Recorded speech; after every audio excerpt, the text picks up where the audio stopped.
आज से topic start होता है, ध्यान रखना आपका पूरा याद करने वाला, ठीक है ना। समझना भी है और याद भी करना है, ठीक है ना। समझना ज्यादा जरूरी है, याद तो वैसे हो जाएगा। देखो हरित क्रांति क्या है, पहले हम इसको समझते हैं। सीधा आपका क्वेश्चन सीधे हरित क्रांति से जाएगा, सीधा कि हरित क्रांति क्या है, ग्रीन रेवोल्यूशन क्या है, ठीक है ना। देखो आपने देखा हमारे यहाँ पर जो कृषि, हमारे यहाँ पर ध्यान रखना जो कृषि का तरीका था वो कैसा था बताइए, परंपरागत। क्या होता था, ठीक है, खेती का जो तरीका था वो क्या था, परंपरागत। वही ध्यान रखना पुराने हमारे यहाँ पर बुआई के साधन, ठीक, वही ध्यान रखना हमारे यहाँ पर क्या बताइए, सिंचाई के साधन, वही मोट प्रणाली, ठीक है ना। तो सारे साधन जो होते थे परंपरागत तरीके से बहुत पुराने होते थे, बहुत, जिसमें टाइम का भी ध्यान रखना बहुत ज्यादा खपत होती थी, ठीक है।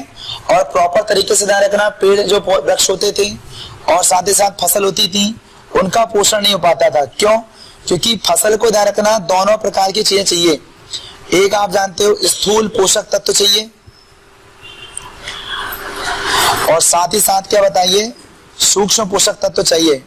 किसी भी फसल का हेल्दी होना और उसके विकास करने के लिए ये दोनों प्रकार के पोषक तत्व चाहिए, ठीक है ना।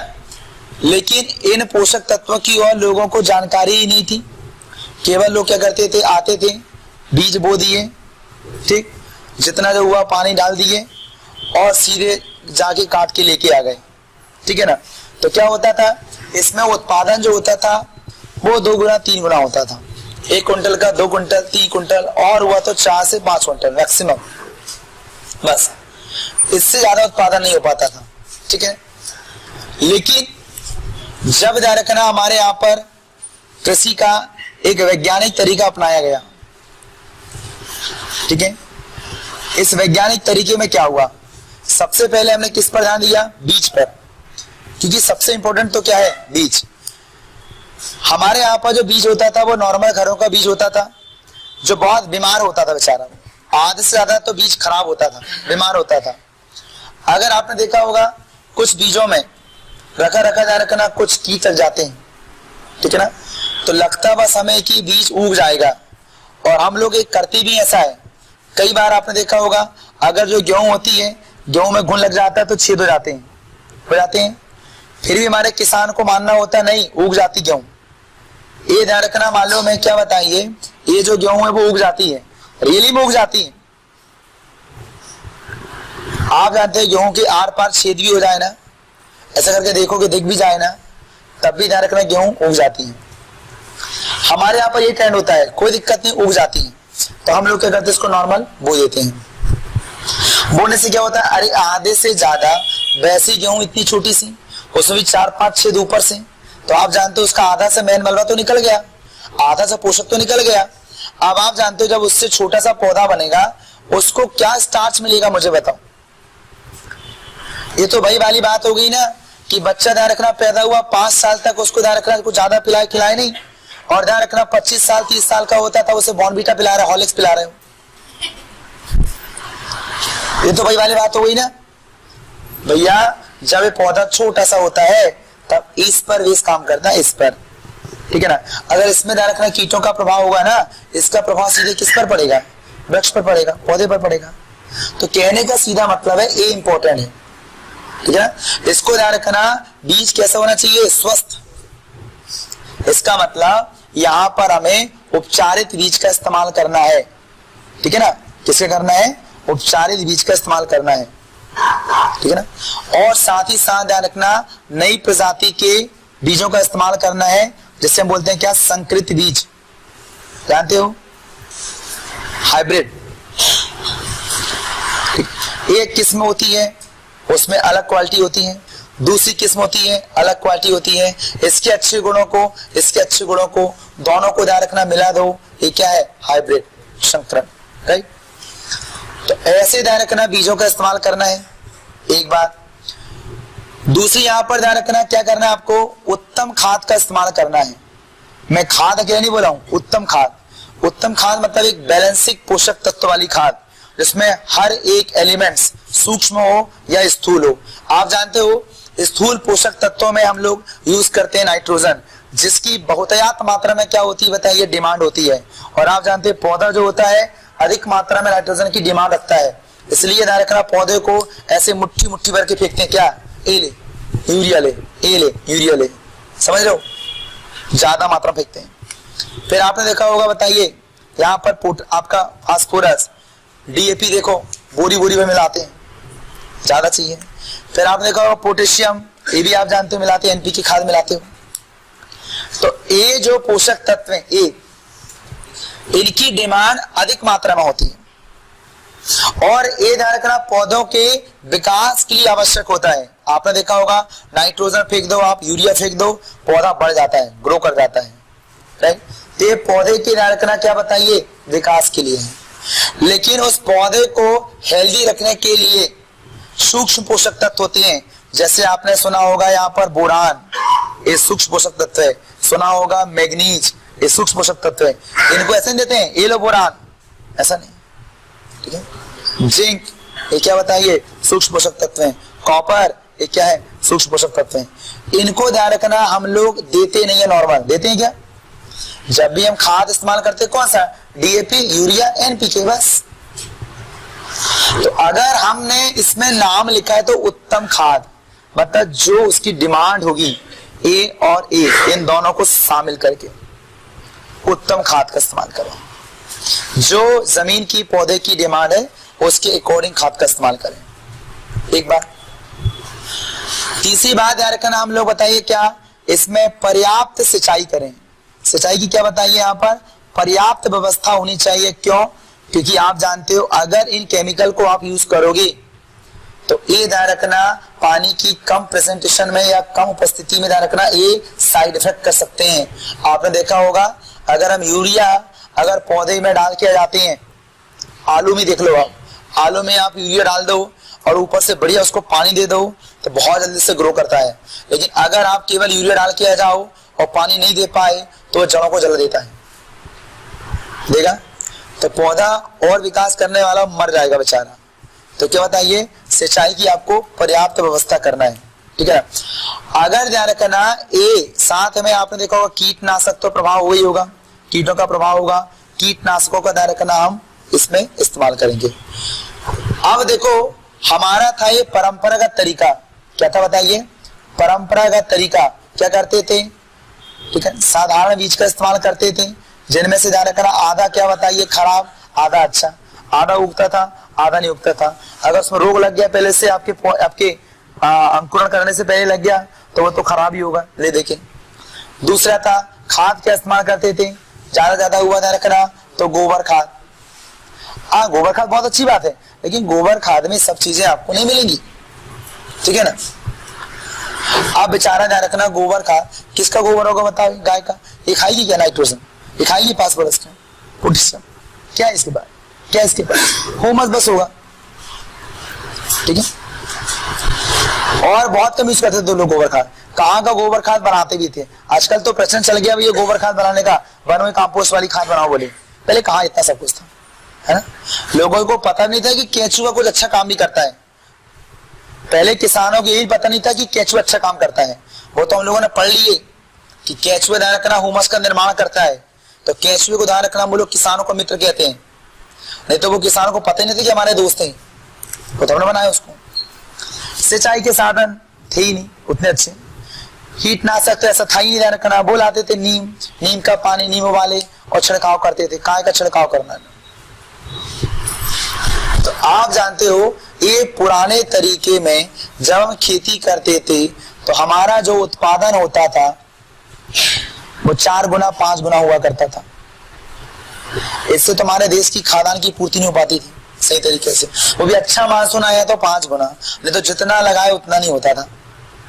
लेकिन जब हम लोगों ने इस तरीकों को अपनाया, उपचारित बीज, संकरित बीज, उत्तम खाद, सिंचाई और कीटनाशक की पर्याप्त व्यवस्था के अनुसार वैज्ञानिक तरीके से ध्यान रखना क्या बताओ हम लोगों ने खेती की, तो हमारा उत्पादन जो है 20 गुना 25 गुना बढ़ गया। मतलब 5 गुना कहाँ था, कहाँ 20 से 25 गुना हुआ। यही तो ये महा बदलाव क्या कहलाता है, क्रांति, यही तो है।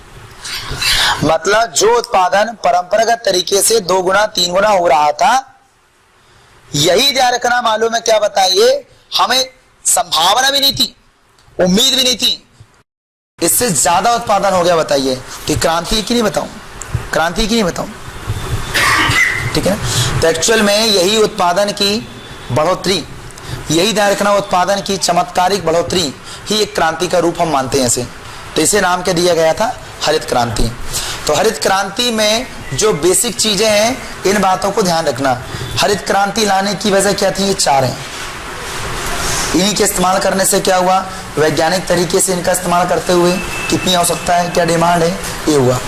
इसका बेसिक है, हरित क्रांति का एक बेसिक है, राइट। इसी की वजह से क्रांति आई थी। अब देखिए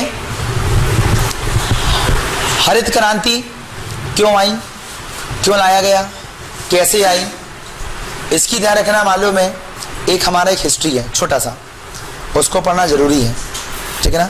और वहां से काफी क्वेश्चन बनेंगे आपके एग्जाम के हिसाब से, ठीक है ना। देखिए हरित क्रांति लाने की आवश्यकता क्यों पड़ी। आप जानते हो हमारे यहाँ पर 1948 में ला सकते थे, 1951 में ला सकते थे, क्योंकि हम लोगों ने पहली पंचवर्षीय योजना राइट हम लोगों ने लाए। तो किस बेस पर लाए कि हमें कृषि पर ध्यान देना है, क्या देना है, कृषि पर ध्यान देना है, ठीक है ना। लेकिन आपको पता है उस समय हमें अपनी तकनीक पर, अपनी परंपरागत तकनीक पर भरोसा था कि अगर हम सारे किसानों को ध्यान रखना, क्या कहता ये इस व्यवस्था में लगा देंगे और सरकार भी इस हेतु सपोर्ट करेगी, तो हम आसानी से ध्यान रखना भारत देश की खाद्यान्न की जो समस्या है, जो दूसरे देश से हम लोग भोजन बुलाते हैं, वो समस्या क्या हो जाएगी, हमारी खत्म हो जाएगी। तो हम लोगों ने उसी बेस पर ध्यान रखना पहली पंचवर्षीय योजना का जो रॉमर डॉमर मॉडल बनाया था, पूरे की पूरा किसके बेस पर बनाया था, कृषि को लेकर। हम लोगों ने 5 साल तक रेगुलर काम किया कृषि पर। 1951 से 56 तक हम लोगों ने बढ़िया काम भी किया और हम लोगों ने उम्मीद बताई कि 2.8% से हम ध्यान रखना ग्रो करेंगे। हम लोगों ने तो 3.5% से ग्रो कर लिया, उम्मीद से ज्यादा कर लिया, सफल भी योजना हो गई। दूसरे साल ध्यान रखना हम लोगों ने खेती के छोड़कर हम लोगों ने ध्यान किस पर दे दिया, उद्योगों पर। तो आपने पढ़ा होगा सेकंड पंचवर्षीय योजना पीसी महालनोबिस मॉडल पर बेस बनी थी और आप जानते किस पर ध्यान दिया गया, उसमें उद्योगों पर दिया गया। अब हम लोगों ने थर्ड पंचवर्षीय योजना बनाने का हमारा पूरा प्लान था और वो प्लान क्या था कि अब हम ध्यान रखना क्या करेंगे, उद्योगों पर हम लोगों ने एक्सपेरिमेंट कर लिए हैं। क्यों, क्योंकि हम लोगों ने उद्योग बड़े बड़े स्थापित कर चुके थे। सेकंड पंचवर्षीय योजना पूरे की पूरे भारी उद्योग पर डिपेंड थी। उसी दौरान आपने देखा होगा हम लोगों ने बड़े बड़े स्टील प्लांट स्थापित करे। जैसे आपने सुना होगा भिलाई स्टील प्लांट हम लोगों ने सोवियत संघ के सपोर्ट से स्थापित किया था, काफी बड़ा प्लांट है और आज वर्तमान में एशिया का सबसे बड़ा प्लांट है भिलाई स्टील प्लांट। फिर हम लोगों ने क्या किया, दुर्गापुर जो पश्चिम बंगाल में आता है, ब्रिटेन के सपोर्ट से ध्यान रखना वहां पर भी हमने एक स्टील प्लांट बनाया। और फिर आप जानते हो राउरकेला जो उड़ीसा में आता है, जर्मनी के सपोर्ट से ध्यान रखना हम लोगों ने क्या बताइए, वहां भी एक स्टील प्लांट बनाया है। इस प्रकार हम लोगों ने बड़े बड़े स्टील प्लांट बनाए, कुछ एल्यूमिनियम प्लांट भी बनाए, ध्यान रखना हिंडाल्को टाइप में आए। तो आप जानते हो ये सारे बड़े बड़े उद्योग स्थापित करने के बाद हमारा जो प्लान था, हमने पहली पंचवर्षीय योजना पर किस पर ध्यान दिया, खेती पर दिया। हम लोग सक्सेस भी हुए, हमने जो टारगेट बनाया था उससे ज्यादा हम सक्सेस हो गए। सेकंड पंचवर्षीय योजना है, हमने ध्यान रखना जो लक्ष्य हासिल करना था हमने उसको भी कर लिए। तो फर्स्ट और सेकंड कि हमें अविश्वसनीय ध्यान रखना सफलता मिलते हुए, जबकि हमें विश्वास नहीं था, हम तो शुरुआत किए थे, लेकिन दोनों परियोजना सफल होने के बाद हमारा जो कॉन्फिडेंस था वो बढ़ा और हम लोगों ने एक नया प्लान किया कि अब जो थर्ड पंचवर्षीय योजना बनाएंगे इन दोनों के मॉडल को मिला के बनाएंगे ताकि हमारा खेती भी ग्रो करे, कृषि भी ग्रो करे और हमारा इंडस्ट्रियल क्षेत्र भी ग्रो करे। बहुत अच्छा हुआ, हम लोगों ने ध्यान रखना थर्ड पंचवर्षीय योजना बनाया, 1961 में बनाई, जो कि ध्यान रखना 66 तक चलनी चाहिए थी, बढ़िया बना। लेकिन आप जानते हो जब किस्मत खराब होती है ना तो सारे संसाधन फेल हो जाते हैं और किस्मत अच्छी होती है ना तो टूटे फूटे संसाधन भी काम आ जाते हैं, समझ रहे हो। हुआ यही 1962 में चाइना हमसे लड़ पड़ा, चाइना ने हम पर आक्रमण कर दिया। अब आप जानते हो 1962 में जब मालूम है क्या हुआ, चाइना ने हमारे ऊपर आक्रमण कर दिया, हमें तो उम्मीद ही नहीं थी कि चाइना ऐसा भी कर देगा। ये वही चाइना है जैसे इंडिया ने सबसे ज्यादा सपोर्ट किया है चाइना को। यूएनओ में ध्यान रखना, जब आप जानते हो पहले चलता था वन चाइना, आप जानते हो जो वह चाइना वो ताइवान वाला चाइना था, उस ताइवान में ध्यान रखना राष्ट्रवादी विचारधारा थी, और ये वाला वर्तमान का चाइना में ध्यान रखना समाजवादी कम्युनिस्ट विचारधारा थी बाद में। तो इस विचारधारा के समर्थक ध्यान रखना माओ से तुंग ने अलग चाइना का कॉन्सेप्ट लाया था, और उसने 1949 में एक अलग चाइना बना दिया था। जो मुख्य चाइना था वो ताइवान था। इस ताइवान से अलग चाइना बनाने के लिए माओ से तुंग ने ध्यान रखना हमारे भारत से सपोर्ट भी लिया। हर देश ध्यान रखना इसका विरोध कर रहे थे कि वो चाइना मुख्य चाइना वही होगा ताइवान वाला, ये चाइना कैसे हो जाएगा। यकीन मानो भारत ने इसका सपोर्ट किया, यूएनओ में सपोर्ट किया जी, नेहरू जी ने खुद सपोर्ट किया इसलिए, ठीक है ना। फिर आप जानते हो तिब्बत का मामला, तिब्बत का डिस्प्यूट में ध्यान रखना इंडिया ने खुद सपोर्ट किया कि हाँ सर इन्हीं का है, हम लोग देखते रहते हैं। और जब ध्यान रखना ये मामले पर हम लोगों ने थोड़ा सा अपने तरीके से इंटरफेयर करना स्टार्ट करे, कैसा, वो दलाई लामा को लेके करने लगा। दलाई लामा को उन लोगों ने भगाए, हम लोगों ने अपनी क्या हाथ बताइए शरण दे दी, बस बस शुरू मामला। अब आप जानते हो उन्होंने विरोध करना चालू कर दिया। और आप जानते खुन्नस में आदमी जानते हो ना, कितना भी करे, अगर आप में रास्ते से जा रहे हो ध्यान रखना, अगर मालूम है क्या बताओ किसी का पैर ध्यान रखना मैंने ऐसा कर दे खून दिया, मैंने बोला सॉरी बेटा, हाँ सर कोई बात नहीं, कोई दिक्कत। और तो पहले देखो कब गलती कर ले सर और कब मैं धुन दूं खूब इंसान। तो आप जानते थोड़ा सा धक्का लगा तो कैसे लगा, होता कि नहीं बताओ, ये भावना होती है। अगर पहले से दिमाग अगर रहता है इन चीजों में तो थोड़ा सा भी ध्यान रखना गलती फिर बहुत बड़ी गलती बन जाती है। हुआ यही था, कोई बड़े इशू नहीं था, ध्यान रखना खुन्नस तो बहुत बड़ी थी, मौका पाकर ध्यान रखना निकल गई। अब 1962 में हम लोगों ने पूरा बहुत अच्छे से प्लान बनाया था, और हम लोगों ने मालूम है इंडस्ट्री क्षेत्र में भी बजट बनाया था, और खेती के क्षेत्र में भी ध्यान रखना बजट बनाया था। अब इंडस्ट्री क्षेत्र का जो ध्यान रखना बजट होता है वो प्री पेमेंट होता है कि भैया अगर हमें उद्योग खोलना है तो भैया लो सर अमाउंट ले लो, आप हमारे यहाँ मशीन पहुंचा देना। अब उद्योग तुम खोल रहे हो तो बिल्डिंग बन रही है ध्यान रखना, तो तुम्हारा पहले से ठेका हो गया, ठेकेदार ने आ गया सर मैं इतना बनाऊंगा, सारा प्री प्लान हो जाता है। उद्योग में क्या होता है पूरा प्री प्लान हो जाता है। बाद में तुम्हारा उद्योग चलेगा, बाद में तुम्हारे फीते कटेंगे, उद्घाटन होगा, पहले तो लागत लग जाएगी ना, टेंडर हो जाएगा ना। तो मालूम है उद्योगों के मामले में क्या हुआ, ये सारा टेंडर हो चुका था। अब अचानक जब युद्ध हो गया तो हमने युद्ध के लिए बजट तो बनाया नहीं था, तो सारा बजट क्या हुआ कृषि क्षेत्र से निकल के पहुंच गया वहां पर, होगा सीधी सी बात। अलग से पैसा कहाँ जाएगा बताओ हमारे पास ना, हमने उसी बजट में से निकाला, बस हमारा कृषि क्षेत्र क्या हो गया पंगु हो गया। जैसे तैसे ध्यान रखना करके हम लोग उभर ही रहते।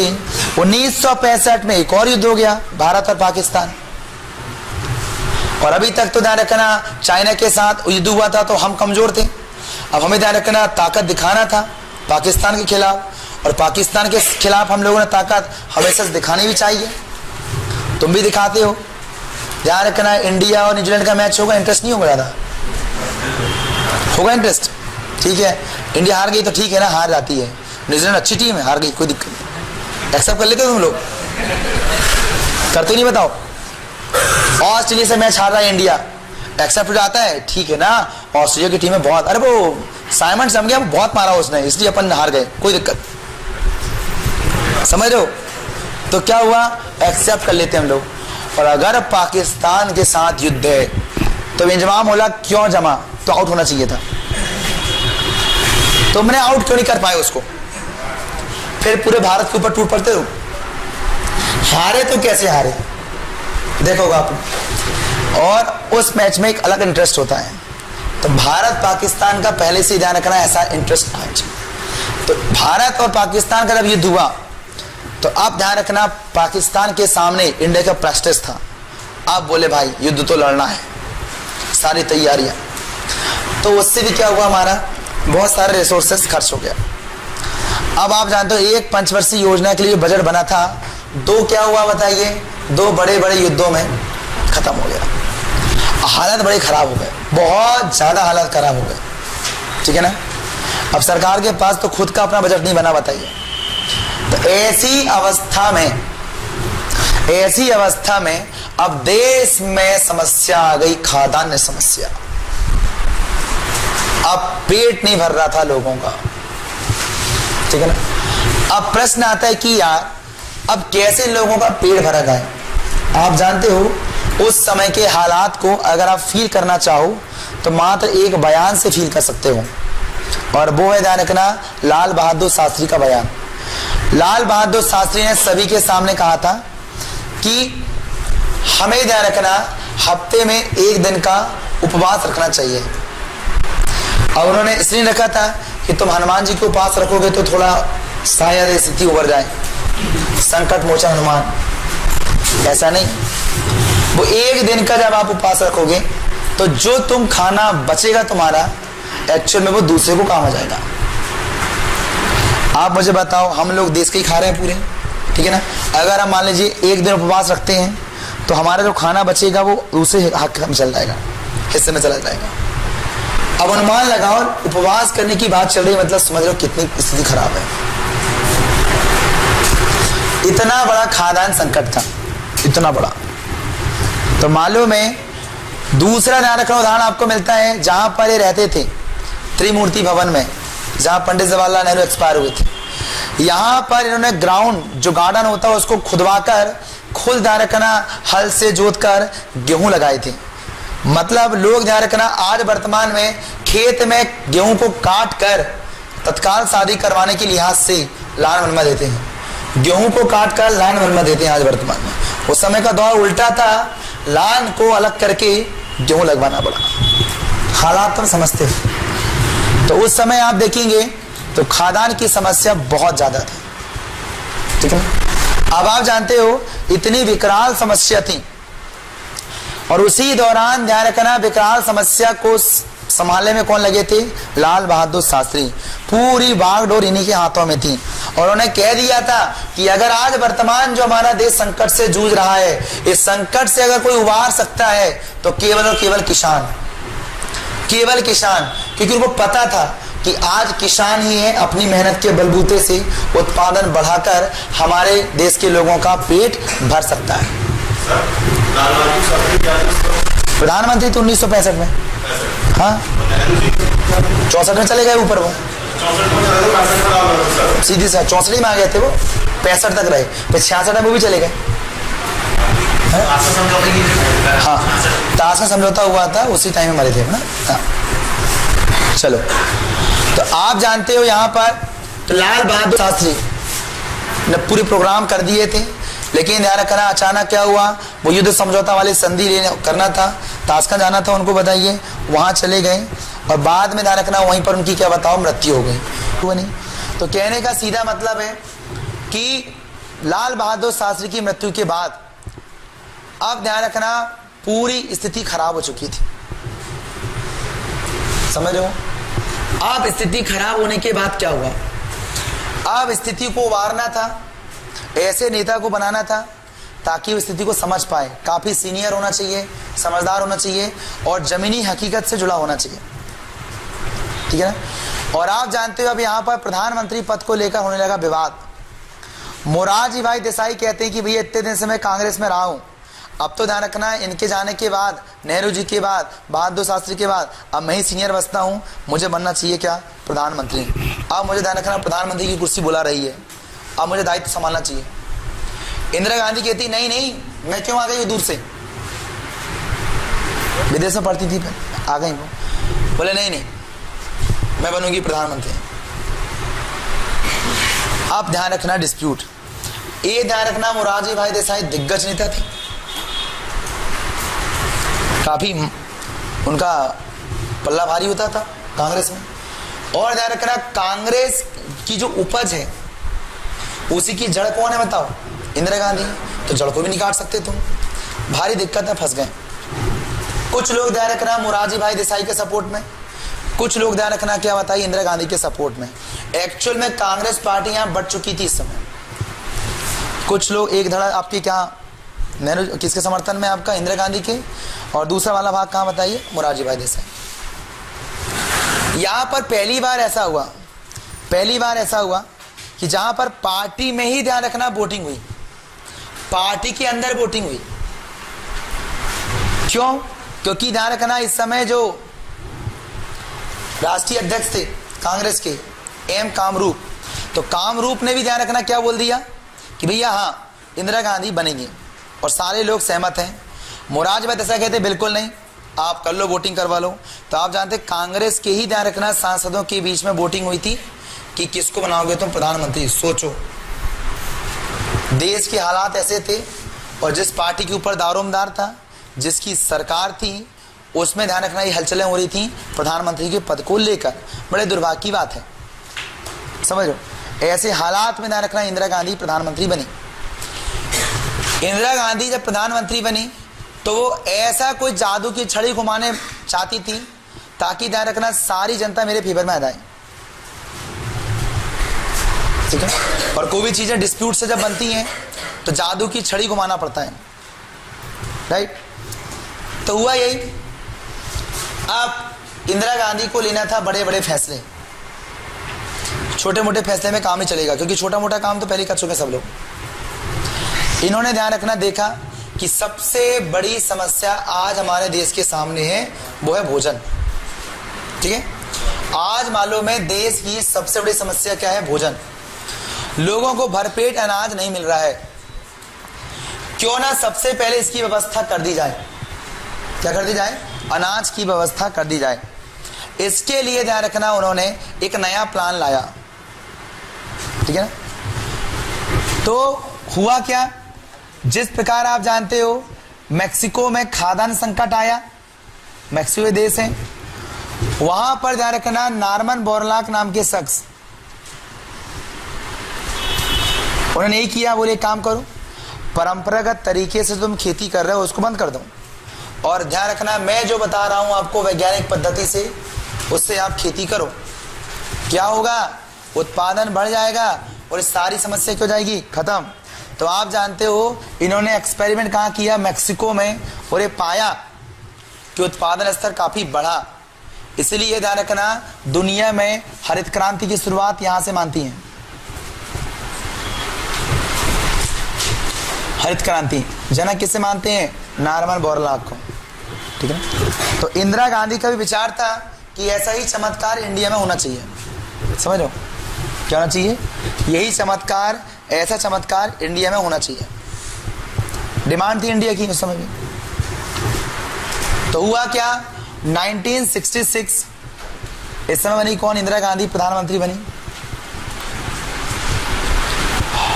और इन्होंने एम.एस. स्वामीनाथन,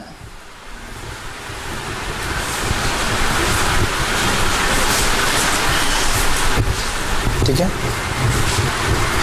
इसके ध्यान रखना प्रमुख भी रहे हैं कौन? आईसीआर के प्रमुख रहे हैं। आईसीआर बहुत बड़ी संस्था है इंडिया की, लिख लो उसका फुल फॉर्म लिखना, Indian council for agriculture and research. Indian council for agriculture and research, ठीक है। स्वामीनाथन जी इसके प्रमुख भी रह चुके हैं, ठीक है ना। तो आप जानते हो इन्होंने 1966 में ये सारी जिम्मेदारी इंदिरा गांधी ने किसको दी? एम.एस. स्वामीनाथन को। और उन्होंने कहा कि आप भी ध्यान रखना वो कारनामा करिए जो मैक्सिको में नॉर्मन बोरलॉग ने किया था। बिल्कुल तैयार है। आप ध्यान रखना मालूम है क्या हुआ? एम.एस. स्वामीनाथन जी चल पड़े किसानों से बातचीत करने के लिए। उन्होंने 17 राज्यों में ध्यान रखना बातें की। क्या किए? 17 ध्यान रखना राज्यों से बातें हुई। लेकिन ध्यान रखना हर राज्य की ये प्रॉब्लम थी। मालूम है क्यों? क्योंकि इसमें चाहिए था आपको इन्वेस्टमेंट। देखो, उपचारित बीज लाना है, महंगा मिलेगा। खाद लाना है, बिना खाद के काम चलता भी। सिंचाई की व्यवस्था करवाना है, और कीटनाशक इन सबकी। तो क्या होगा? एक्चुअल में ध्यान रखना ये क्या होगा? इन्वेस्टमेंट लगेगा इनमें। अब देखो यहां पर एक प्रश्न था 2 कि भैया अगर तुम्हारे पास 5 एकड़ जमीन है तो इसका ध्यान रखना कुछ हिस्सा हमें दे दो, कुछ हिस्सा आप करो। इसमें करो आप परंपरागत खेती जो तुम कर रहे थे अभी तक वर्तमान से, और ध्यान रखना इसमें करो क्या? बताइए, हमारी वाली खेती। मतलब ध्यान रखना क्या आएगा, वैज्ञानिक तरीके से जो खेती कर रहे हैं वो आप करिए। अब देखो, अगर ऐसा होता तो फिर दिक्कत नहीं थी। कैसे कि भैया 5 एकड़ जमीन में आप काम करो, 3 एकड़ जमीन कर लो परंपरागत और 2 एकड़ कर लो क्या बताइए वैज्ञानिक। यहाँ पे बात आती है परंपरागत में लागत ध्यान रखना तुम अपना खुद का लगा लो, हम इसकी लागत हम लगा लेंगे, तो किसान इसमें मान जाएगा, किसान इसमें खुश हो जाएगा? नहीं होगा, क्योंकि लागत कौन लगा रहा है। लेकिन आप जानते हो इसकी लागत भी किसान को लगाना पड़ेगा और इसकी लागत भी किसान को लगाना पड़ेगा, क्योंकि उत्पादन के बाद ये सरकार नहीं लेगी, किसान ही लेगा। तो अब किसान उड़ाभाग करता है, शुरू में कोई चीज नहीं आती ना, उड़ाभाग होता शुरू में। बोले यार 3 एकड़ जमीन में अपन खेती कर, 5 एकड़ में जमीन में खेती करते थे, उसमें ध्यान रखना मान लीजिए 5,000 रुपये लगता था, और जब से अपन खेती करने की बात आई इसका बजट बना है ध्यान रखना 25,000 30,000। अगर हुआ नहीं हुआ तो कैसे करेंगे अपन लोग। तो इतना बड़ा दिल किसान का उस समय नहीं था, सीधी सी बात, इतना बड़ा दिल किसान का नहीं था।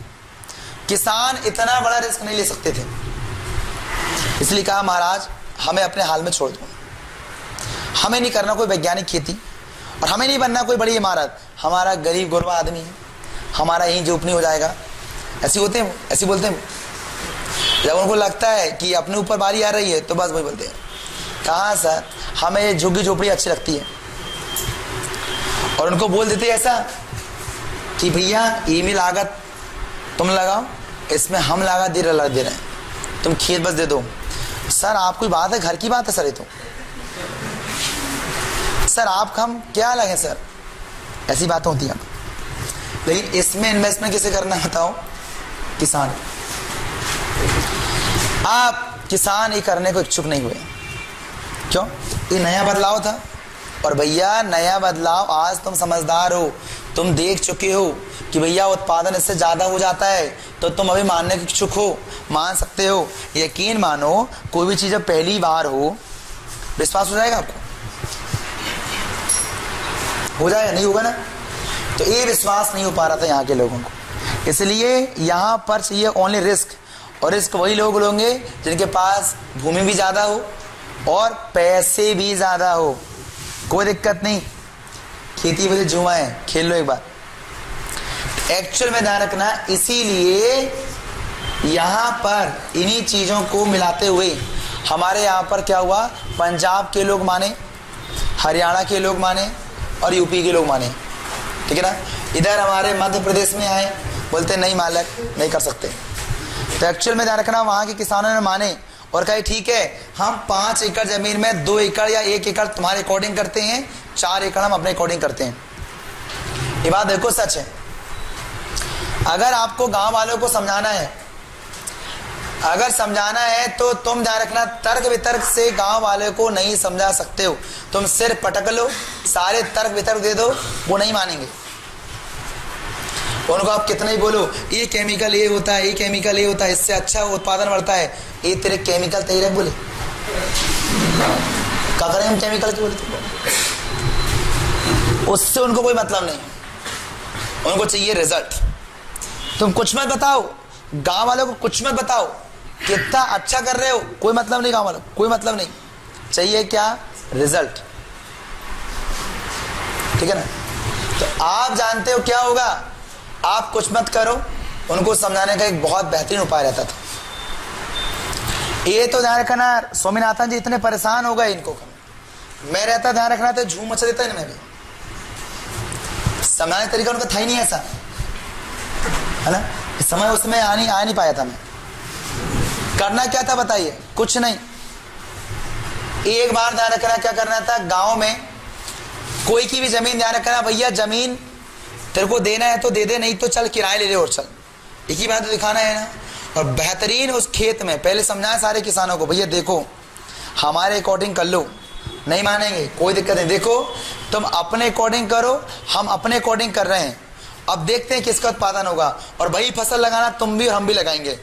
अपने लगाए गेहूँ, अपन भी लगाओ, क्या बताओ गेहूँ, अब वो कर रहे हैं परंपरागत तरीके से, अपन करो अपने तरीके से।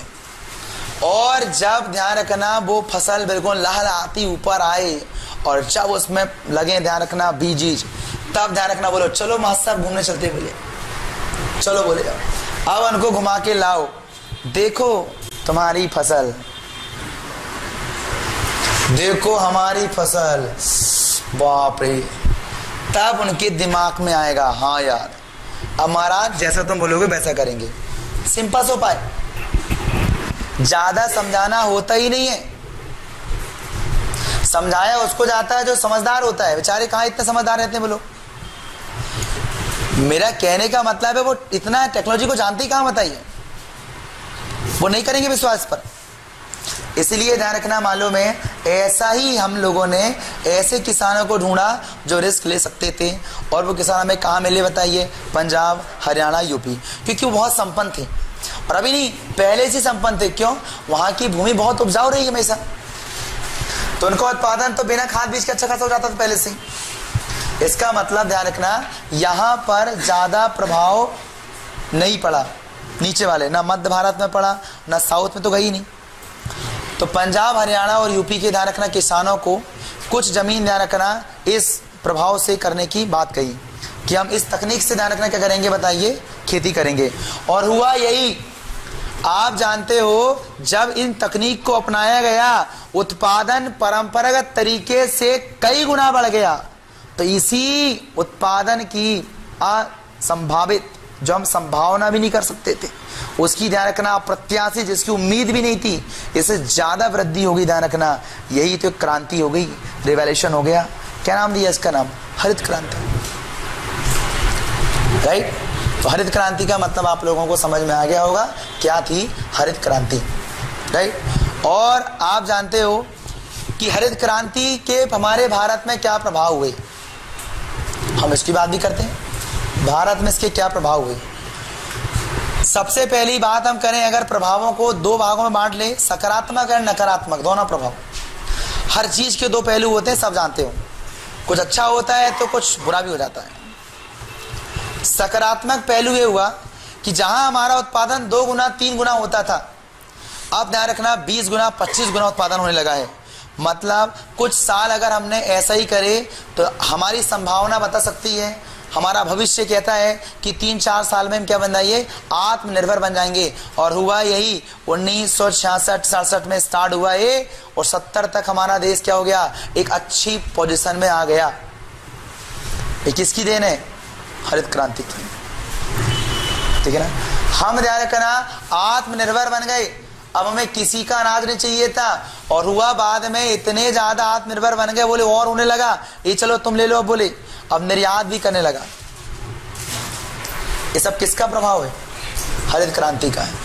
साथ ही साथ ध्यान रखना, हरित क्रांति की वजह से उत्पादन बढ़ा, उत्पादन बढ़ा तो किसानों की आय बढ़ी, किसानों की आय बढ़ी तो उनका जीवन स्तर भी क्या हो गया बताइए? बढ़ गया। जीवन स्तर भी क्या रखना, क्या हुआ? बढ़ गया, ठीक है ना। सब चीजें एक दूसरे से क्या बताइए? जुड़ी होती हैं, है ना।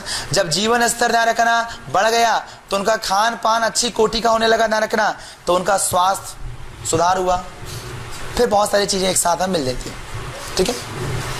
तो कहने का सीधा मतलब है हरित क्रांति का हमारा सकारात्मक प्रभाव था, ठीक है ना।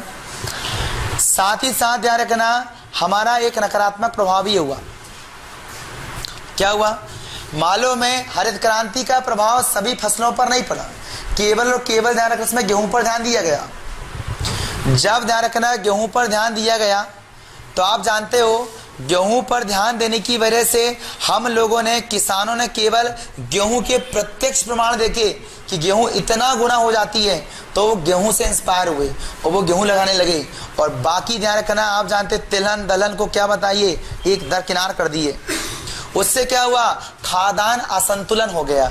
जो ध्यान रखना आप जानते हो हमारे जीवन में डेली आपको दाल भी तो चाहिए, डेली आपको तेल भी तो चाहिए, डेली आपको चावल भी तो चाहिए, डेली आपको गेहूं भी तो चाहिए ना, नहीं चाहिए?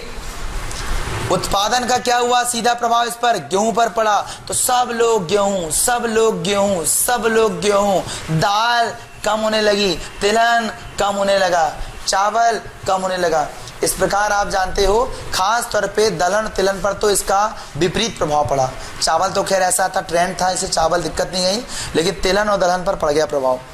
आप जानते हो कभी हम लोगों ने दाल और तेल विदेश से कभी नहीं बुलवाया था, लेकिन इतना डेवलप होने के बाद आज हम तेल और ध्यान रखना दाल बाहर से बुलवाते हैं, जबकि गेहूं बेचते हैं बाहर। ये इसका उल्टा प्रभाव है, क्योंकि हरित क्रांति का प्रभाव सभी फसलों पर नहीं पड़ा, कुछ विशेष फसलों पर पड़ा, वो है गेहूं खास तौर पे। इसका नकारात्मक प्रभाव ये भी हुआ कि मालूम है इसमें क्षेत्र असंतुलित हो गया, क्षेत्रों का जो विकास था वो असंतुलित हो गया। कैसे?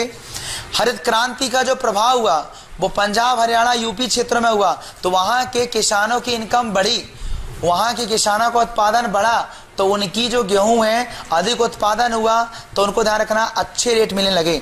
लेकिन आप जानते हो उस रेट से अगर हमारे यहाँ की गेहूं को बेचेंगे ध्यान रखना, तो हमें कम प्रॉफिट मिलेगा। क्यों? क्योंकि उनका 1 क्विंटल का ध्यान रखना 25 क्विंटल हुआ है, तो उनकी लागत आप जानते हो कम लगी है, और क्या बताओ उनको ज्यादा फायदा हो गया है। यही गेहूं ध्यान रखना हमारे यहाँ पर रेट तो उतनी रहेगा सेम ऑल इंडिया में, तो क्या होगा यहाँ पर गेहूं ध्यान रखना 1 क्विंटल की मान लो 7 क्विंटल होती है, 7, 8, तो इसका प्रभाव क्या हुआ यहाँ पड़ा। तो यहाँ के किसान की इनकम क्या हो रही, कम होते जा रही है, वहां बढ़ते जा रही है। अगर आप हम ध्यान रख रहे हैं एमएसपी बढ़ाते थे तो उधर ज्यादा फायदा होता था, इनको कम फायदा होता था। इस प्रकार ध्यान रखना क्षेत्रीय असंतुलन भी क्या हो गया बताइए, इसमें काफी बढ़ गया। इसके नकारात्मक पहलू भी तो है, ठीक है। अब इससे अंदर से जुड़े क्वेश्चन, हमारे यहां पर हरित क्रांति किसने लाई? एमएस स्वामीनाथन जी ने। स्वामीनाथन को कहते हैं क्या बताइए? हरित क्रांति का जनक। एक बात, साथ ही साथ आप देखोगे इसका शुभारंभ, इसका कार्यक्रम कब हुआ? तो 1966 से 67 में हुआ। लेकिन एक्चुअल में ध्यान रखना, अगर उसमें क्वेश्चन रिलेवेंट करके पूछता है कि भैया 21 पंचवर्षीय योजना के दौरान हुआ, पहली, दूसरी, तीसरी, चौथी, पांचवी, छह, तो आप जानते हो है ना, यहां से क्वेश्चन रिलेवेंट कर सकता है। अच्छा क्वेश्चन जिसमें बच्चों की गलत करने की फुल चांस होते हैं, ठीक है। देखो 1951 से 56 तक आपका फर्स्ट, 56 से 61 तक आपका सेकंड, और 61 से ध्यान रखना क्या बताइए 66 तक आपका थर्ड। अब देखो आप जानते हो गेहूं की फसल लगती है 66 के लास्ट में लगेगी, क्यों? अक्टूबर नवंबर में बोते हैं, और एक्चुअल में कब कटेगी बताओ? वो मार्च अप्रैल, कब के? 67 में। तो ध्यान रखना यहाँ पर केवल होगी बुआई, और बुआई से ध्यान रखना हरित क्रांति नहीं आती है। हरित क्रांति कब आती है? उत्पादन से आती है। तो वो तो समझ रही है, ए लेको हरित क्रांति आ गई, बोले कटाई के समय आएगी ना, तो कब आई वो? 67 में। लेकिन अगर ध्यान रखना इसमें बोते नहीं तो कैसे आती, ये भी इंपॉर्टेंट है। तो 66, 67 हरित क्रांति की शुरुआत, 66 में बोगे ना, 67 में काटोगे ना, तो 66, 67 में क्या हुआ बताइए?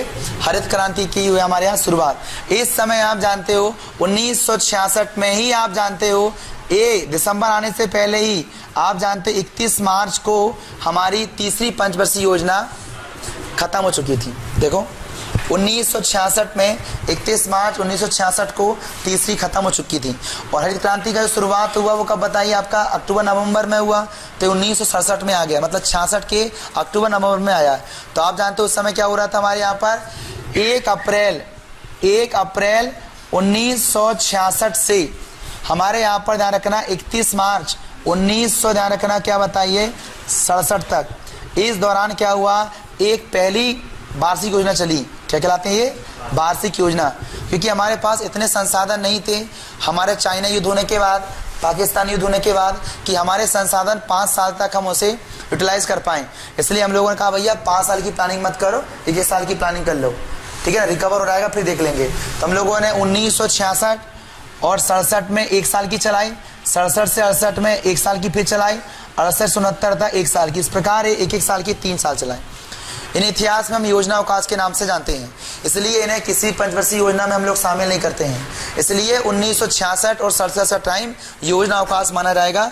एग्जाम में आएगा, बिल्कुल आता है, गलत हो जाता, लेकिन क्या बोलना है इसमें? योजना अवकाश। सेकेंड पंचवर्षीय योजना मत काउंट करना, राइट ना, थर्ड करना, योजना अवकाश, ठीक है। तो ये क्वेश्चन भी आपका रिलेवेंट हो गया, ठीक है। हाँ।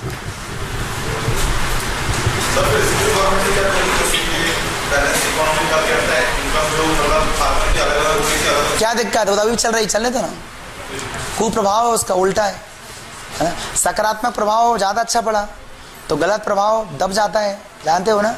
जब तुम अच्छी अच्छी बातें करोगे और दो चार बातें कुछ हो भी जाए तो चलता है, वह हो जाता है ना, ठीक है ना, ऐसा चल जाता है, ठीक है। इस प्रकार आप देखोगे तो एक प्रकार का ये हरित क्रांति का ध्यान रखना, एक क्या बताइए, पूरा एक कंप्लीट ध्यान रखना, ये बेसिक आपका कंप्लीट होता है पूरा एक ओवरव्यू, ताकि आप इसकी सहायता से आसानी से आप हरित क्रांति के बारे में समझ तो गए होंगे। और अगर इससे कुछ क्वेश्चन समझने वाले भी आए कि भैया कॉमन सेंस यूज करो और बताओ हरित क्रांति के बारे में है, तो इतने तो मैंने पढ़ा दिया हूँ कि कॉमन सेंस आ गया होगा, आप आसानी से इसके आंसर कर सकते हो, ठीक है। चलिए अब बात आती है, ध्यान रखना, क्या बताओ, अब ध्यान रखना जो हमारी बात आती है उपलब्धियां, तो आप जानते हो आज हम लोग देखना आत्मनिर्भर बन गए, साथ ही साथ क्या बताइए निर्यात भी करने लगे। और आप जानते हो चिंता का बस इतना विषय है कि जब हम ध्यान रखना मालूम है आज़ाद हुए थे, पहली पंचवर्षीय योजना बना रहे थे, उस समय हमारे पूरे भारत देश का कंप्लीट जो जीडीपी था, पूरे भारत देश में जो वस्तु सेवा का उत्पादन होता था, उनमें ध्यान रखना 50% से ज़्यादा, लगभग 51% योगदान इस कृषि क्षेत्र का था, कृषि क्षेत्र का था। लेकिन ध्यान रखना बाद में हम इसमें देखते हैं 1900 क्या हुआ, 1900 ध्यान रखना हम देखते हैं 93-94 में इसका रेशो ध्यान रखना आपका 33-34% बचता है। और ध्यान रखना हम 2011 साइड देखते हैं ध्यान रखना तो 17-18% बचता है। और आज अगर हम देखते हैं तो लगभग 13.5% बचता है। इसका मतलब हमारे यहाँ पर कैसे ध्यान रखना लोग खेती कम करने लगे हैं, ठीक है ना। बल्कि यही लोग कहाँ बताइए, एक किसान लोग कहाँ गए बताइए, सेकेंडरी में और टर्सरी में। क्यों, 100 तो % 100 ही रहेगा, वो तो 100 का 200 नहीं होगा और ना 50 होगा। एक्चुअल में उस समय 100 लोगों में से 51 लोग कृषि पर काम करते थे, कृषि में प्रत्यक्ष अप्रत्यक्ष रूप से जुड़े थे। आज हमारे यहाँ पर कृषि में निर्भरता क्या बताइए कम हो रही है। एक बात साथ ही साथ ध्यान रखना हमारे यहाँ पर कृषि का जो रूप हुआ है ना थोड़ा एक अलग हुआ है। कैसा, हरित क्रांति के पहले, हरित क्रांति के ध्यान रखना पहले हमारे देश में कृषि को ध्यान रखना एक सामाजिक अर्थव्यवस्था मानते थे। क्या मानते थे, सामाजिक अर्थव्यवस्था मानते थे। क्योंकि हमारे यहाँ फंडा होता था कि जिस ध्यान रखना घर में, जिस ध्यान रखना मालूम है क्या बताइए, आप देखेंगे परिवार में ज्यादा लोग रहते हैं तो उनका ध्यान रखना कृषि उत्पादन उतना ही ज्यादा रहता है। तो उनके मन में आ चुका था क्या कि जितने ज्यादा हाथ उतने ज्यादा काम। तो वो समय दिखता था उन लोगों के, जब कटाई करने जाते थे वो लोग, तो ध्यान रखना इधर के सब लोग आए और क्या बताओ काटना शुरू। अब ज्यादा लोग हैं ध्यान रखना तो तुरंत दिखता वाह इतने सारे लोग हैं, अपना काम आसानी से हो जाएगा। तो उनको ये दिखता था, ये नहीं दिखता था कि रात में खाना बना इतना बड़ा गंजा, इतना में बन रहा पुलाव और फिर सब लोग खा रहे हैं, नहीं दिखते कि कितना खा रहे हैं अपन। क्या दिखता था उनको, अरे इतने सारे काम करने वाले, अरे तो इतने सारे खाने वाले भी देखो आप लोग, तो इतना वो सोचते नहीं थे। और गांव में ध्यान रखना खाने वाला मामला तो सोचते ही नहीं, आपको बता दो। गांव में ध्यान रखना अगर तुम चले जाओ, अगर आप भूखे हो बिंदास आ जाइए, आप खाइए, जो हम खा रहे हैं आप वही खाइए, कोई पैसे नहीं देंगे, कोई कुछ नहीं देंगे। आप गांव में देखा आपने, गांव में चल रहा हुआ, थोड़ी देर बैठ जाओ, खाते समय उनके घर चल जाओ, बोले हम खाना खाना है, खा लीजिए ना, आप मना बिल्कुल मत करना। पहले तो आप बोलना क्या, नहीं मैं अभी भूख नहीं लगी, मैं देख खा लूंगा। अरे खा लीजिए यार, कोई बात है क्या, आप बोल रहे तो चलो खा लेता हूँ। तो थोड़ा सा ज्यादा भी कट्टरपंथी मत दिखाना, थोड़ा सा अगर अपना रखना चाहते हो आप लोग तो थोड़ा वो कर सकते हो कि सर रहने दीजिए ना। वो कहे नहीं यार ऐसी बात, सर आपका मान रखने खाना ही पड़ेगा, चलो चलते हैं। नहीं ऐसा मत करना, गांव के लोग नहीं बोलते ऐसे, शहर के लोग बोलते ऐसा है मालूम है, सर खाना आना, तो खाना आना, ठीक है हाँ। तो आप जानते क्या आएगा मालूम, खाना आना, आप इतना बोल दो ठीक है खा लेंगे ना, हाँ तो उनको लगा घर में खा लेंगे, ठीक है मैं खा के आता हूँ, आप बैठिए जरा। तो क्योंकि शहर में अगर 2-4 लोग भी आ गए तो उनका अखरता उन लोगों को, और उनका घर का होता चावल, घर का होता गेहूं, कोई दिक्कत नहीं, ठीक है ना। हमारे यहाँ पर ध्यान रखना, अगर आप जानते हो अगर एक प्लेट भजिया देते हैं तो लाओ 20 रुपये लाओ बोले, वहाँ ऐसी प्लेट 2 प्लेट खा लो ना, कोई दिक्कत नहीं, है ना। गाँव में चलता है ऐसा है। तो गांव के लोगों का ये मानना था कि ज़्यादा से ज़्यादा अगर लोग हमारे परिवार में रहेंगे तो क्या होगा, ज़्यादा से ज़्यादा हमारे हाथ बटेंगे और हमारा खेती क्या होगा बताइए, अच्छा हो जाएगा। उनका ये मानना था। इसलिए ध्यान रखना, वो संयुक्त रूप से रहते थे। संयुक्त रूप से देखा होगा आपने, किसान लोग 3-3 पीढ़ी 4-4 पीढ़ी के लोग एक ही घर में रहते थे, बड़ा सा घर। कोई भी काम करना होता था तो टूट पड़ते थे, खत्म काम। समझ रहे हो, कितना बड़ा काम रहे, टूट पड़े सब लोग साथ में, खत्म हो जाता था। और अब तो अकेले मिल रहा है बेटा, कल अकेले। एक्चुअल में ध्यान रखना कि मजा भी आता था उस परिवार में, है ना, मजा भी आता था साथ में मिलके। तो कहने का मतलब था, हरित क्रांति के पहले जो कृषि की व्यवस्था थी वो थी सामाजिक। तो घर के ही लोग ध्यान रखना क्या करते थे, मिलके करते थे। और उस समय हमारे कृषि में मानना था, जितने ज्यादा लोग ध्यान रखना काम करने वाले होंगे, हमारा काम उतना ज्यादा आसान होगा, राइट। ये हमारी मान्यता थी, ये हमारी क्या बताओ मान्यता थी। लेकिन जैसे ही ध्यान रखना ये हरित क्रांति आई तो बोले भाई, ज्यादा लोग होने से उपचारित बीज पैदा नहीं हो जाएंगे, ज्यादा लोग रहने से उत्तम खाद नहीं बनेगी, ज्यादा लोगों के सिंचाई अच्छी नहीं होगी, और ज्यादा लोगों के कीटनाशक में कीट मरेंगे नहीं। तो इनका प्रभाव क्या है, इनका प्रभाव केवल रोकड़ पानी, पैसा, ये पैसा। एक्चुअल में ध्यान रखना, अब यहां पर से हमारी अर्थव्यवस्था जो है कृषि की पूंजीवादी बन गई। अब पैसे से काम होगा बोले, जानते हो। पहले ध्यान रखना, हमारे यहाँ पर खेती मालूम में एक सामाजिक प्रक्रिया थी, समाजवादी रूपधारा की थी। जब से हरित क्रांति आ गई ध्यान रखना, तो वह नो इन्वेस्टमेंट में काम नहीं चलेगा, इन्वेस्टमेंट करना पड़ेगा, तुम्हें इन्वेस्टमेंट करना पड़ेगा। तो इसके बाद ध्यान रखना, इकोनॉमी कैसी होगी अपनी कृषि वाली, पूंजीवादी जैसी होगी, है ना। इसमें वो कैपिटल लगाना पड़ेगा, बिना कैपिटल के काम नहीं चलेगा। ये बात भी आपको समझ में आनी चाहिए, ठीक है। अब आप जानते हो इनके साथ एक समस्या है। मतलब समस्या क्या है, आप जानते हो अगर हम किसानों को पूरा की पूरा डिपेंड करें, क्या बताओ, इनके ऊपर, तो आप जानते हो इस पर बोझ ही पड़ता है, बोझ ही पड़ता है। और साथ ही साथ किसान का इनके उत्पादन के अंतर आने पर भी उस पर बोझ पड़ता है, उत्पादन नहीं हो पाया तो। इसलिए मालूम है आपको, मैं लास्ट में बताया था कि इनके लिए पैरेलल ऑप्शन होने चाहिए।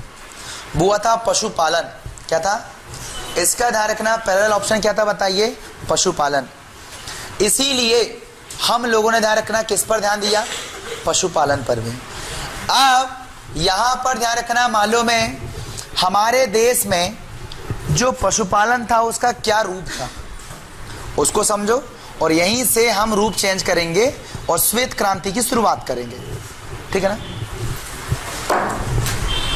देखिए, हमारे भारत देश के गांवों में पशुपालन ध्यान रखना 2 लिए किया जाता था, 2 की वजह से। एक होता था मालूम है सामाजिक प्रतिष्ठा,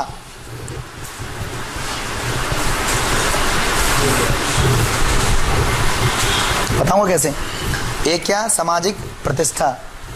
और दूसरा ध्यान रखना मालूम है होता था क्या बताइए, कृषि की आवश्यकता, कृषि कार्य में पशुओं की आवश्यकता।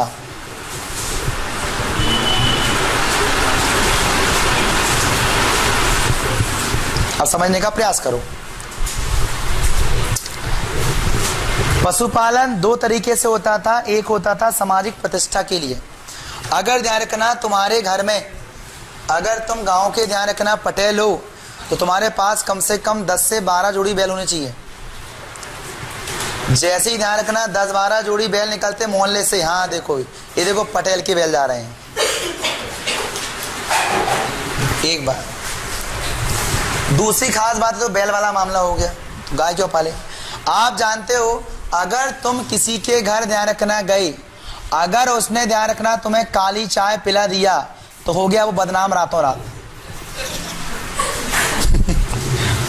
काली चाय अगर उसने पिला दिया तो वो बदनाम हो गया। अरे गाय तेरे काली चाय उसके यहाँ, गरीबी आदमी है बेचारा। और ध्यान रखना, तुमने पिला दी गोरी वाली दूध वाली चाय तो बस तुम होगा रातों रात अमीर। अरे भाई गया था मैंने दूध वाली चाय पिया। तो ये सामाजिक प्रतिष्ठा होती थी, क्या करें, ये पढ़ाना पड़ेगा क्योंकि ये रियली में ऐसा था, ऐसा था। मतलब काली चाय और दूध वाली चाय को लेकर भी समान प्रतिष्ठा होती थी, समझ लो। तो यहाँ का सीधा मतलब है कि ये सामाजिक प्रतिष्ठा के लिए भी ध्यान रखना, हम लोग पशुओं को पालते थे। अब केवल परेशान होने का नहीं है, केवल ध्यान रखना आपको दूध वाली चाय मिल जाए इतना पर्याप्त है। दूध नहीं पिलाना है, दूध वाली चाय पिलाना है, ओनली चाय पिलाना है, तो दूध कम लगेगा और तुम्हारे समाज में क्या बताइए, प्रतिष्ठा बढ़ जाएगी। ये तो क्लियर है। इसकी वजह से भी ध्यान रखना, लोग मालूम क्या करते थे, पशुपालन करते थे, समझ लो। दूसरी वजह, कृषि कार्य में पशुओं की आवश्यकता बिल्कुल आप जानते हो। कृषि कार्य के लिए क्या चाहिए मालूम है आपको, खाद चाहिए। और वो खाद ध्यान रखना मालूम है क्या, इनके गोबर से बनती है। तो उससे क्या होगा मालूम है, वही गोबर क्या हो जाएगा, खाद बन जाएगा, आवश्यकता की पूर्ति एक हो गई। दूसरा ध्यान रखना, हम लोगों ने माना कि जो जुताई के दौरान बखरते हैं, जुताई होती है, प्लाइंग होती है, तो आप जानते हैं उसमें क्या होता है बताइए, आपको लगेगा कि बैल, तो बैल भी ध्यान रखना यहाँ से आपको मिल जाते हैं, ठीक है। तो ये ध्यान रखना मालूम है कृषि की एक डिमांड है। कृषि कार्य करोगे तो उसकी क्या बताओ, ये डिमांड है। तो आप जानते हो कृषि कार्य की ध्यान रखना मालूम है ये डिमांड है, इसलिए ध्यान रखना तुम क्या कर रहे हो बताओ, पशुपालन कर रहे हो। और दूसरा सामाजिक प्रतिष्ठा की वजह से तुम पशुपालन कर रहे हो। लेकिन एक्चुअल में ध्यान रखना ये आर्थिक लाभकारी नहीं था। क्या बताइए, आर्थिक लाभकारी नहीं था। मतलब अभी तक का जो पशुपालन होता था वो आर्थिक लाभकारी नहीं था। अब एक दौर आ चुका है कि इसकी हम व्यवस्था को लाभकारी बनाएं, राइट। अब देखो यहीं से जब हम इस पशुपालन जो होता था आर्थिक लाभदायक नहीं होता था। अब यहां से अगर इसी पशुपालन को हम अगर आर्थिक लाभ में अगर इस्तेमाल करने लगें तो आप जानते हो एक और नई क्रांति आ जाएगी। क्योंकि अभी तक सब परंपरा से काम चल रहा था, अगर यहां पर अगर कुछ तुम कर दो तो नई क्रांति आ जाएगी, राइट। और हुआ भी ऐसा। क्या हुआ, अब हम आगे डिटेल से पढ़ते हैं। एक बेस बन गया श्वेत क्रांति का।